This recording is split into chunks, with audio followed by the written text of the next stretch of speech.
महाराष्ट्र के विधानसभा में मराठा आरक्षण बिल जो है पारित किया जाएगा और इसी को लेकर मराठा समाज में एक उत्साह है। मुख्यमंत्री एकनाथ शिंदे ने इसी बाजू के मैदान में छत्रपति शिवाजी महाराज की शपथ ली थी और कहा था कि मराठा समाज को मैं आरक्षण दूंगा। आज का दिन बहुत अहम है, लेकिन इस दिन के ऊपर जो बिल पारित हो रहा है उससे 10% आरक्षण मराठा समाज को मिलेगा। लेकिन जिस आंदोलन से ये शुरुआत हुई थी वो मनोज जरांगे पाटिल इससे विरोध कर रहे हैं। मेरे साथ संजीव बोर जी है। संजीव जी, दो बातें हैं, आज के मराठा आरक्षण के बिल से क्या फायदा हो?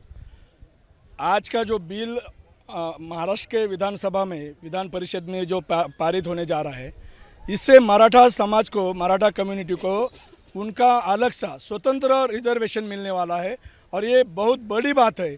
इसके पहले जो रिजर्वेशन इस समाज को दिया गया था उसमें कुछ त्रुटियाँ, कमियाँ दिखाई थी सर्वोच्च न्यायालय ने, सुप्रीम कोर्ट ने, उसको भी निपटाते हुए अभी ये नया बिल महाराष्ट्र मुख्यमंत्री एकनाथ जी शिंदे साहब के लीडरशिप में महाराष्ट्र गवर्नमेंट ने लाया है और हमें विश्वास है कि ये जो रिजर्वेशन अभी मराठा समाज को मिल रहा है ये टिकने वाला है, ये शाश्वत है। ये कानून के दायरे में ये टिकेगा, ऐसी बात जो है एकनाथ शिंदे और उनके साथी जो है कर रहे हैं।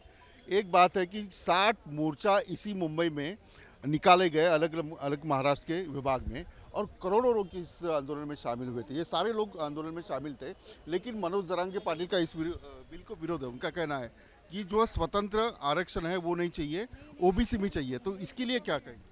देखिए, मनोज जरांगे पाटिल की जो डिमांड थी, उनका आंदोलन जिस मांग पे खड़ा हुआ, वो मांग ऐसी थी कि मराठा समाज का जिनका भी रिकॉर्ड मिलता है, जो पुराना रिकॉर्ड मिलता है, उनको कुणबी जात के सर्टिफिकेट मिलने चाहिए।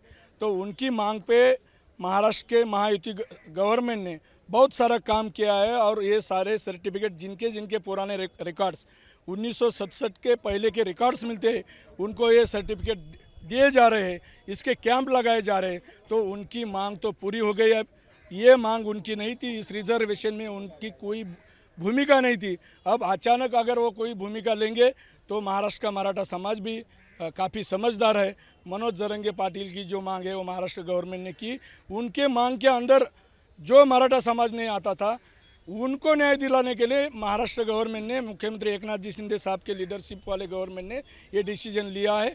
इसलिए मनोज जरांगे पाटिल क्या कहेंगे और दूसरे और कोई क्या कहेंगे, तो ये महाराष्ट्र का मराठा समाज, उनको तो ये मंजूर नहीं है उनको। वो कह रहे कि कल से मैं आंदोलन पे शुरू हो जाएगा और बहुत आक्रामक आंदोलन होगा। अरे वो खाली उनकी मंजूरी, हम लोग मराठा नहीं है क्या? मनोज जरांगे पाटिल ही मराठा है। हम लोगों ने भी 25-25 साल मराठा रिजर्वेशन के लिए काम किया है। हम लोग भी 100 बार जेल जा चुके हैं। 100 FIR हमारे ऊपर दर्ज हुई है। मनोज जरांगे पाटिल ने एक अकेले ने इसका स्टडी किया है और हम लोग सब पागल है। मैं इंजीनियर हूँ, 20-25 साल इस मूवमेंट में, मराठा रिजर्वेशन के मूवमेंट में हमने दिए हैं, तो हमको भी समझ में आता है। खाली मनोज जरांगे बोलेंगे और वही होगा, ऐसा नहीं है। वो जितनी सही बातें करेंगे उनके पीछे वो सही बातों के लिए समाज रहेगा, हम भी रहेंगे। लेकिन वो अगर हर रोज दिन बदल गया कि मांग बदल गई, ऐसा करेंगे तो हर बार समाज उनके साथ नहीं आएगा। उन्होंने भी अभी ये समझ लेना चाहिए। मराठा समाज को नौकरियां मिलेगी, एजुकेशन में मिलेगा ये इस बिल से पक्का। ये मराठा रिजर्वेशन महाराष्ट्र में जो भी एजुकेशन के जो ये है, एजुकेशन के लिए जो भी सीट्स है, उसमें मराठा समाज को सेपरेट स्वतंत्र 10% सीट यहाँ पे मिलेंगी। नौकरी में भी महाराष्ट्र गवर्नमेंट के अंडर जो भी नौकरियाँ आती है उसमें मराठा समाज के लिए स्वतंत्र ये सीट्स रहेंगी। तो दूसरी जो मनोज जरांगे मांग कर रहे हैं कि जहाँ पे 380 जातियाँ हैं ओबीसी में, उसमें अगर हमारा समाज जाता है तो ये तो इतना डिवाइडेशन होगा और ये तो हमारे लिए स्वतंत्र है। तो हम हमारे स्वतंत्र रिजर्वेशन के लिए हम खुश है और यहाँ पे स्वागत करेंगे, उत्सव मनाएंगे। बिल पारित हो रहा है और सभी लोग खुश है, ऐसा कह रहा है। तो आपका नाम क्या है? आपका नाम? महेंद्र शिल्के। महेंद्र, कहाँ रहते हो आप? शिरडी। अभी ये बिल पास हो रहा है तो इससे क्या फायदा होगा? इससे फ़ायदा ये होगा जो आर्थिक जो मागास वर्ग है उनके लिए बहुत फ़ायदा होगा। जो अभी जो बाकी के जाति के लोग उनको भी जो स्कूल में जो 1-1 लाख फी रहती है वो उनको 10,000 है, तो इसका फायदा होने वाला है। एक मराठा लाख मराठा, इस घोषणा को लेकर मराठा आरक्षण का आंदोलन शुरू हुआ था। आपका नाम क्या है? राव थोरात, थोरात जी, कौन सा गाँव है? शिरडी। सिटी से हो। ये बताओ कि जो आंदोलन चल रहा था मनोज जरंगे पाटिल बोर्ड के आंदोलन तो बढ़ेगा और एकनाथ शिंदे जी ने कहा कि 10% आरक्षण देने से रिजर्वेशन मिल जाए, तो क्या लगता है मिलेगा? मिलेगा, आरक्षण मिल गया है।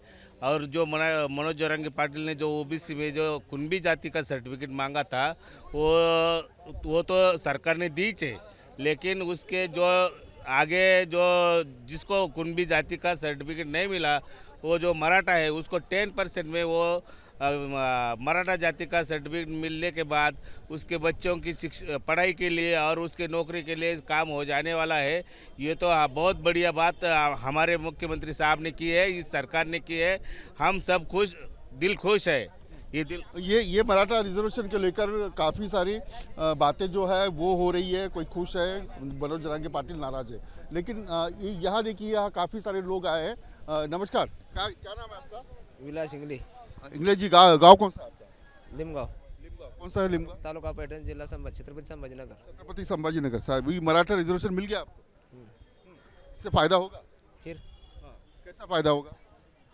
हमारे बच्चों के शिक्षण के लिए, एजुकेशन के लिए बच्चों हाँ फायदा होगा इससे? हाँ, फायदा बहुत बढ़िया होगा। शिंदे साहब ने जो निर्णय लिया है वो सब किसान खेती करने वाले बच्चे को अभी नौकरी मिलेंगी, उससे दुआ सरकार को मिलेंगी। और सब ये जो चालू है, संजू दादा भोर साहब ने जो पुढ़ाकार लेके इस मराठा समाज के लिए जो काम किया है, वो तरक्की के हिसाब से अगर आप उसके स्कूटनी करेंगे तो उसके लिए समाज के हित में ये सब रिजर्वेशन जाता है और उसके लिए सबके लिए नौकरी मिलेंगी। यही दुआ सरकार के लिए काफ़ी होंगी। मनोज जरंगे पाटिल तो बोल रहे हैं ये ठीक नहीं है, हम तो आंदोलन शुरू रखेंगे। दादा का जो बात चल रही है, वो दादा जो बोल रहे हैं उनका हर स्टेटमेंट अलग अलग आ रहा है। इससे क्या हो रहा है, उनका कहने का मतलब और करनी और कथनी में थोड़ा डाउट लग रहा है, इसलिए सब समाज बिखर रहा है। इससे समाज का तोटा हो सकता है। इसलिए मैं आपको उनसे रिक्वेस्ट करूंगा, उनका हेतु अच्छा है, समाज इकट्ठा किया था, लेकिन वो गुमराह हो गए। इससे समाज की हित नहीं हो सकती, उसमें हानि हो सकती, ये हम इससे बोलते हैं। और कुछ लोग हैं, हम उनसे बात करेंगे। देखिए यहाँ काफ़ी सारे कार्यकर्ता है, मैं उनसे बात करूंगा कि मराठा रिजर्वेशन जो बिल पारित हो रहा है, जो कानून हो रहा है, उससे फायदा होगा या नहीं होगा। ये भी नमस्कार, क्या नाम है आपका? राघू, गाँव कौन सा है? तुल्लापुर। तुलजापुर। अच्छा, आप सब लोग तुलजापुर से? तुलजापुर ये बिल पारित हो रहा है तो फायदा होगा इससे? होगा ना, जरूर होगा। कैसे फायदा होगा? मनोज जरंगे पाटिल तो बोल रहे कि नहीं ये ठीक नहीं है, उसको ओबीसी में डालना चाहिए। हिंदी कम आता है। आपका नाम क्या है? हिंदी हिंदी येत नाही तो मला, मराठी येतं. हां, आता मनोज जरांगे पाटील म्हणतायत की हे काय बरोबर नाही बाबा, ओबीसी मध्ये आम्हाला टाकलं पाहिजे. काय झालं पाहिजे? सरकार तर म्हणते 10% आरक्षण दिलं. टाकलं पाहिजे. तुमचं नाव काय? तो ये सारी काफ़ी प्रतिक्रिया है। दो चीज़ें हैं, मराठा समाज जो रिजर्वेशन के लिए लड़ रहा था, उसकी एक बड़ी जीत मानी जा सकती है कि 10% रिजर्वेशन सरकार ने ऑफिशियली दिया है। ये कोर्ट में भी टिकेगा, सुप्रीम कोर्ट में भी टिकेगा और इससे मराठा समाज का फायदा होगा, ऐसा सरकार का मानना है। वीडियो जर्नलिस्ट कामेश के साथ विलास अटोले, न्यूज़ नेशन, मुंबई।